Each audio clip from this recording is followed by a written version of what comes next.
हैदराबाद गॅझेटेर मध्ये आहे ना.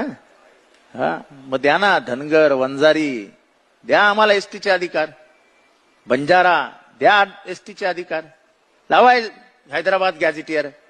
असे निवडू नका, पण बाप्पा उभे राहणार की नाही आपण.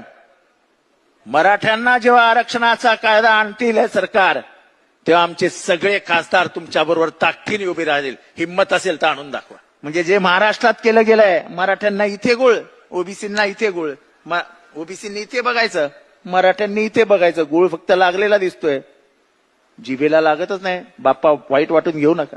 ओबीसी विरुद्ध मराठा, मी अतिशय संवेदनशील विषयाला हात घालतो. ही लढाई अत्यंत हुशारीने लावण्यात आलेली आहे.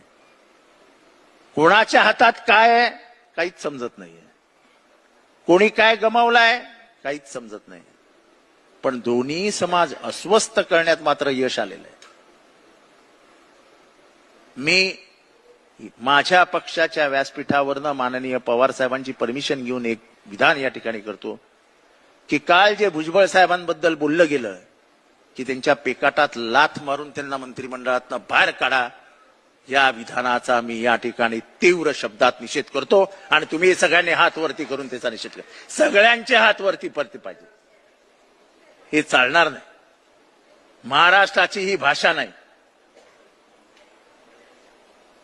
कोणतरी कुठल्या तरी पक्षाचा आमदार आपल्या पक्षाचा काहीतरी झेंडा हातात घेऊन, भुजबळांची भूमिका काय हे